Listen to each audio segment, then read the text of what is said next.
Hello everyone, this is the Cardmaker Beta tutorial part 3, program layout. And in this tutorial we're only going to cover the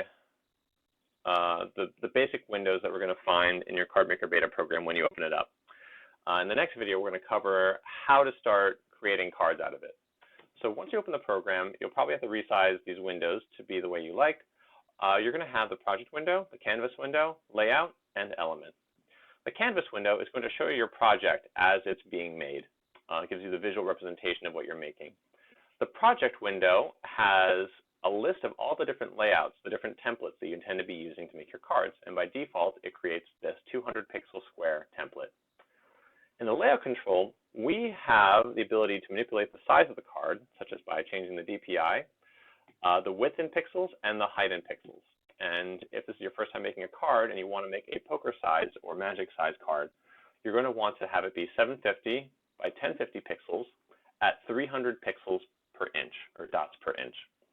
Also in the layout control, you're able to create elements. And the way you put them in is that all the elements are going to start the same, and they're just going to have different names. And from there, they're put into a layered stack.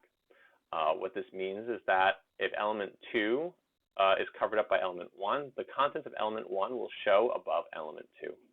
From there, you can scale them to be different sizes, resize, name, remove, add, and so forth, the different elements. And if you need one to be on top of another, you can send it up or down.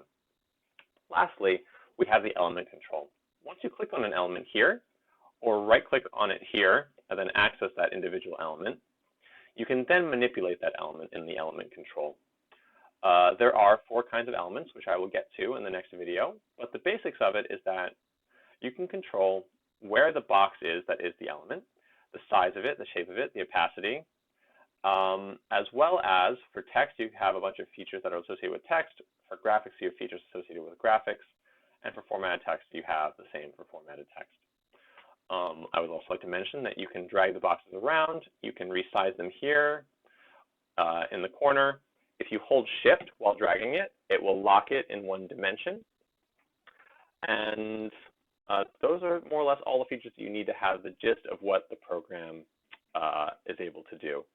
I'll go into more features and the different elements in the next video.